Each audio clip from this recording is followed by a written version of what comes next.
So we have an article here by a really fine institution, SF Gate. A very, very important announcement. Bay Area city feuds over the installation of, quote, symbols of white supremacy, end quote, downtown. Poor California can't catch a break. I mean, it has the world's leader in inequality. I mean, not the world, is the U.S.'s leader in equality. The highest homeless population, deteriorating infrastructure, mass exodus of jobs, businesses, and the middle class. But all of that has to be put on hold for a very, very, very important issue. You see, what really fires people up, and I mean by people the left, is these symbols of white supremacy that the city wanted to install on the city streets. Now you may be asking, what could it be? Is it burning KKK crosses?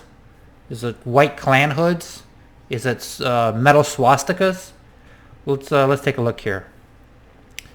Installation of commemorative bell in downtown Glory last week was intended to mark the city's 150-year anniversary, but instead it became the center of a feud over race and history. Oh, interesting. Those bells represent destruction and domination of the Native American people. Ama Mustin, tribal band chairman Velton Lopez told KPRX, those missions represent slavery. They represent brutality, whippings, rape, breaking up families. So maybe the new neo-Nazis, I mean, they keep with the stupid swastika and the Klan with their burning cross. They should just adopt these bells, these white supremacy bells. I mean, who would have knew? The El Camino Real Mission Bell, recently installed on top of a green pole on the corner of a small valley in Montier Road in historic Garlic Town Center, was proposed by several groups, including the ACLU. Protested. But these concerns were ignored by the city, according to Lopez. At a council meeting on January 10th, 9 people spoke out against the bell. The council also received over 40 emails in opposition, according to the Glory Dispatch. 40 emails. But the issue was not discussed at that meeting and not added to the council agenda. I mean, the 40 people that wrote in protest of these bells, I mean, their life must be so stunning, utter bliss and perfection, that you need to take time out of your day to rectify the biggest injustice that's going to be in your life, is seeing a metal bell. During the meeting, Councilmember Rebecca Armendariz proposed postponing the installation, but after interpretation from Mayor Mary Blankley and the quick thumbs up and thumbs down vote, the mayor announced the motion has failed and the issue will not be added to the agenda. Armendariz later told NBC Bay Area that the bell was a symbol of white supremacy, a symbol of oppression, a symbol of genocide that you would need to walk by in our downtown.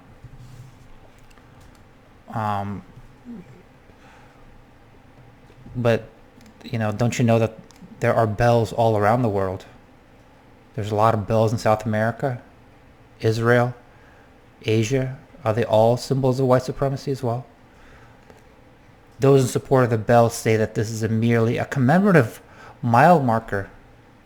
It's the secret racists.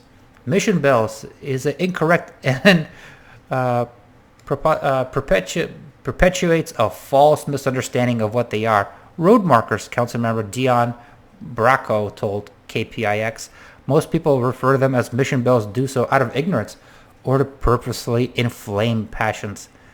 Mayor Blakely told SF Gate over email that installation of the bells was subject to 2 previous public hearings. That's the thing with politicians. It's always a public hearing, so they don't get blamed. Well, hey, the public wanted this. The first on the agenda of the Arts and Culture Commission, and the second on the agenda of the Glory City Council. There will always be those who are disappointed with the outcome of any agenda item, blankly said, but such does not supersede the process of public meetings where opinions of all sides have the opportunity to be expressed, and deliberations of the city council were in open view. NBC News reported that those previous meetings occurred over 2 years ago. Yeah, the article continues. There's more. The Amak Muslim tribal band say such markers symbolize enslavement of Native Americans during the Spanish colonization of California. The El Camino Real is a 600-mile commemorative route connecting the 21 Spanish missions in California, largely following what was now the U.S. Route 101 from San Diego through San Francisco's mission and to Sonoma. A little more Mexican history here. Again, it's sprinkling, it's like Salt Bae sprinkling in this little quotes. Oh, it's repetitive over and over. It's called a genocide. That's what it was, a genocide. But we have here some very prominent. Governor Newsom said at a Native American Heritage Center in Sacramento 2019, there's no other way to describe it, and that's the way it needs to be described in the history books. So I'm here to say the following. I'm sorry on behalf of state of California. Well, what does that have to do with the bell? Was it specifically talking about the bell? No. The city of Santa Cruz removed its similar bell markers in 2020, holding a ceremony in August of 2021 commemorate the final bell's removal. Now, therefore, the city is completely free of white supremacy, which is really awesome, because I'm sure